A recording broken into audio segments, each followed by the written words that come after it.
бейбітшілік пен татулықты арқау еткен мемлекеттің билігін күйретуге әсер ететін бүгінгі таңда бүкіл әлем бойынша жаһандық мәселе терроризм қаупі. Терроризм қаупі туралы хабарлама алғанда мына талаптарға мән берген абзал.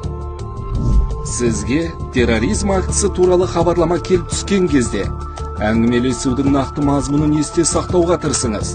Сөйлеу манерін, дауыс ерекшеліктерін, өзгеше сөздер мен сөз орамдарын белгілеңіз. Дыбыстық фонды аңғаруға тырысыңыз. Әңгімелесуді таспаға жазып алуға тырысыңыз. Тұтқаны қоймай тұрып, телефон нөмірін жазып алыңыз. Мекеменің қауіпсіздік қызметін және құқық қорғау органдарын дереу хабардар етіңіз. Қорқытулары бар хатты басшылыққа көрсетіңіз. Басқа қызметкерлерге бермеңіз. Құқық қорғау органдарын шақырыңыз. Біз Қазақстан Республикасының азаматтары ретінде осы террористік, экстремистік әрекеттердің алдын алу мен талаптарын орындап, қоғамның қауіпсіздігіне үлес қосуымыз керек.